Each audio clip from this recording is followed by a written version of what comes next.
කොහොමද හරන්නේ? අද අපි බලමු මේ Chrome Developer Tools වල Resources tab එකයි Network tab එකයි වැඩ කරන්නේ කොහොමද කියලා. කලින් වීඩියෝ එකකින් අපි කතා කරා Elements tab එක වැඩ කරන්නේ කොහොමද, CSS එක edit කරන්නේ කොහොමද, real time ඒවා බලාගන්නේ කොහොමද කියලා. ඊට පස්සේ අපි ළඟ post එකකින් කතා කරා කොහොමද ඒවා save කරගන්න Tinker කියන Chrome extension එක පාවිච්චි කරන්නේ කොහොමද කියලා. අද අපි බලමු resources tab එකයි network tab එකයි වැඩ කරන්න කොහොමද කියලා. මම resources tab එක open කරලා තියාගෙන ඉන්නවා. ඊට පස්සේ මම යනවා google.com වලට. ඊට පස්සේ මේ විදිහට page එක load වුණාට පස්සේ අපිට මේ resources tab එකෙන් බලා ගන්න පුළුවන් මේ page එකේ load වෙච්ච resources මොනවද කියලා. මේක බෙදලා දෙනවා අපිට cookies, එතකොට HTML5 databases, local databases, ඊට පස්සේ sessions, cookies, application cache එකේ මොනවද තියෙන්නේ මේ ඔක්කොම බලා ගන්න පුළුවන් මේ resources tab එකට ගියාම. ඒකේ frames ඇතුළට ගියොත් අපිට බලා ගන්න පුළුවන් google.com කියලා තියෙනවා. ඊට පස්සේ ඒක ඇතුළේදී images තියෙනවා නම් images වෙනම බලා ගන්න පුළුවන්. මේ තියෙන images ටික. මේ images ඔන්නම් right click කරලා image URL එක ගන්න, නැත්නම් වෙන open කරගෙන save කරගන්න ඕන දෙයක් කරන්න පුළුවන්. load වෙච්ච කොච්චර දේවල් කොච්චර image load වෙලාද කියලා අපිට මෙතනින් බලා ගන්න පුළුවන්. ඊට පස්සේ scripts මොනවද? ඉතින් scripts JS script එකේ source එක බලා ගන්න පුළුවන්. අපිට ඒක right click කරලා මේ script එක එහෙම save කරගන්න, link එක copy කරගන්න, ඒ වගේ දේවල් කරන්නත් පුළුවන්. ඊට පස්සේ මෙතන තියෙනවා මේ එක frame එකක් ඇතුලේ තියෙන්න ඕනේ ඒවා. image මේ තියෙන අර spin එක Google වල තියෙන. ඊට පස්සේ scripts, style sheets මේ ඔක්කොම බලා ගන්න පුළුවන් frames tab එකට ගියාම. ඊට පස්සේ web SQL වල තියෙනවා databases, index databases load වෙන්නේ මෙතනට. මේ page එකේ නම් එහෙම ඒවා නැහැ. එහෙම දිනනවා නම් ඒවා load වෙනවා මෙතන. අපිට එතකොට SQL run කරන්න උනත් පුළුවන් මෙතනින් නම් ඒ database එකට. ඊට පස්සේ local storage එකට මොනවා හරි ඇවිල්ලා තියෙනවා නම් ඒකේ ආපු data මෙන්න එක එක values save කරන් තියෙනවා මේ page එකේ, Google page එකේ. ඒ values උනත් අපිට බලා ගන්න පුළුවන්. අපි local storage එක use කරනවා නම් අපේ page එකකදී ඒ දත් උනත් මෙතනින් බලා ගන්න පුළුවන්. ඊට පස්සේ sessions, cookies, මේ cookies load වෙච්ච site එක මේ ඔක්කොම බලා ගන්න පුළුවන්. right click කරොත් edit කරන්න, delete කරන්න, ඒ වගේ දේවල් කරන්නත් පුළුවන් අපිට. cache එක මොනවද තියෙන්නේ ඒවා බලා ගන්න පුළුවන් resources tab එකේ. මේකත් ගොඩක් ප්‍රයෝජනවත් වෙනවා site එක මොන වගේ දේවල්ද load වෙන්නේ ඒ හැම දැනගන්න. ඊට පස්සේ අපි බලමු network tab එකේ මොකක්ද වෙන්නේ කියලා. ගොඩක් වැදගත් tab එකක් මේක නම්. එතනම මම ඒක අපිට demonstrate කරන්න අලුතින් page එකක් හදලා දෙනවා. මේ තියෙන මේ page එක.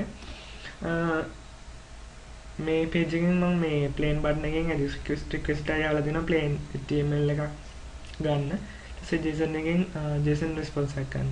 ඊට පස්සේ අපිට මේ network tab එකේදී වෙන්නේ ඇත්තටම page එකකින් වෙන request, HTTP request ඔක්කොම ටික log වෙලා මෙතන වැටෙන එක. දැන් අපි මේ page එකට Google page එකට ගිහිල්ලා මේක refresh කරොත් ඒකේ එක response මේ HTTP request ගිහිල්ලා ඒ page එකේ එන්නේ කොහොමද? ඒවට යන කාලය මෙතනින් පෙන්නනවා. මෙතන timeline එක. මෙතනට ගියොත් අපිට HTTP request එක send වෙන්න කොච්චර වෙලාවක් ගියාද? කොච්චර කාලයක් wait වෙනවද ඒක එන්න? ඊට පස්සේ receive වෙන්න කොච්චර වෙලාවක් යනවද කියන එක ඒ වගේ දේවල් බලා ගන්න පුළුවන් මෙතන timeline එකෙන්. timeline එක click කරොත් අපිට මේ මෙතන අපිට පෙන්වන්න ඕන tabs ටික තීරණය කරගන්න පුළුවන්. මොනවාද domain එක පෙන්වනවද, cookies පෙන්වනවද, ඒ වගේ දේවල්. ඊට පස්සේ මෙතනට ගියොත් මේ තියෙන load වෙච්ච resources. පස්සේ ඒ වගේ status code එක මොකක්ද, type එක මොකක්ද, ඒ වගේ දේවල් බලා ගන්න පුළුවන්. මෙන්න photo එකක් හැම HTTP request එකක්ම මෙතන log වෙනවා.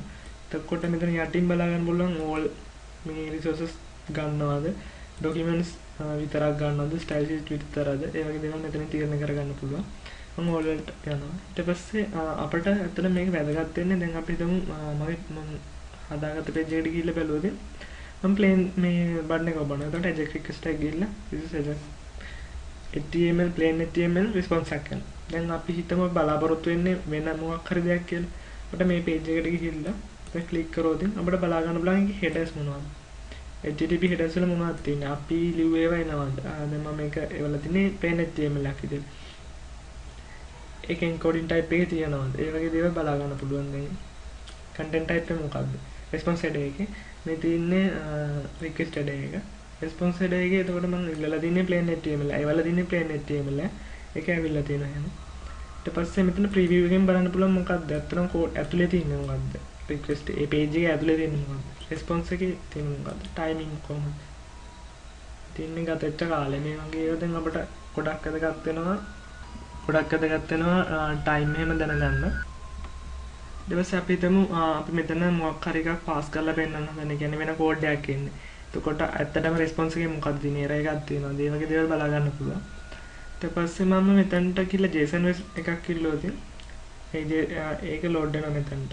response එකෙන් ආපුදේ. මෙතන response එක preview එකේදී අපිට බලා ගන්න පුළුවන් මොකක්ද කියලා. දැන් මම JSON එකක් කියලා තියෙන එක මම JavaScript object එක විදිහට convert කරනවා කෙලින්ම. ඒ කියන්නේ මම jQuery වලින් get JSON ඉල්ලුවොත් අපි කෙලින්ම JSON එක pass වෙනවා JavaScript object එකක විදිහටම. කොට ඒ object එකේ මොනවද තියෙන්නේ කියලා බලා ගන්න පුළුවන්. headers වල මොනවද තියෙන්නේ. headers වල මම ඒවල තියෙන්නේ JSON එකක් විදිහට. කොට ඒ type එක තියෙනවා. ඊට පස්සේ විලාව කොච්චරද අපේ දැන් edit request එකක් late වෙනවා නම් ඒකට හේතුව මොකද්ද? ඒ වගේ දේවල් මෙතනින් බලා ගන්න පුළුවන්. අපි Google tab එකට ගිහිල්ලා බලුවොත් ඒකෙත් දැන් image එක ගන්න මෙතනට ගියොත් response එක මොනවද? preview එක මොකද්ද? headers එක මොකද්ද? header වල මොනවද තියෙන්නේ?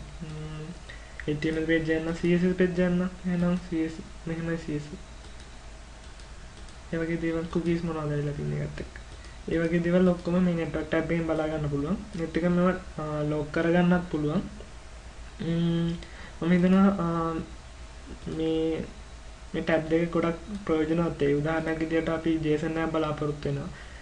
JSON එකේදී ඒ තෙන්නේ error එකක් නා මෙතනට ගිහලා response එකේ තියෙන්නේ මොකක්ද? error code එකක් තියෙනවා මොකක් හරි PHP නම් මොකක් හරි database error එකක් ඇවිල්ලා තියෙනවා. එහෙනම් සම්පූර්ණ script මේක JSON එකක් විදිහට එන්නේ නැහැ. ඒ error එක මොකක්ද? ඒ වගේ දේවල් ඔක්කොම බලා ගන්න පුළුවන්. එතකොට තමන්ගේ application එකේ යන කාලය කොහොමද බෙදලා තියෙන්නේ කියලා ඒව බලා ගන්න පුළුවන්. මම හිතනවා මේ ගැන ඔයගොල්ලෝ මොනවා හරි ඉගෙන ගන්නද කියලා. තවත් tutorial එකකින් හම්බ වෙනවා.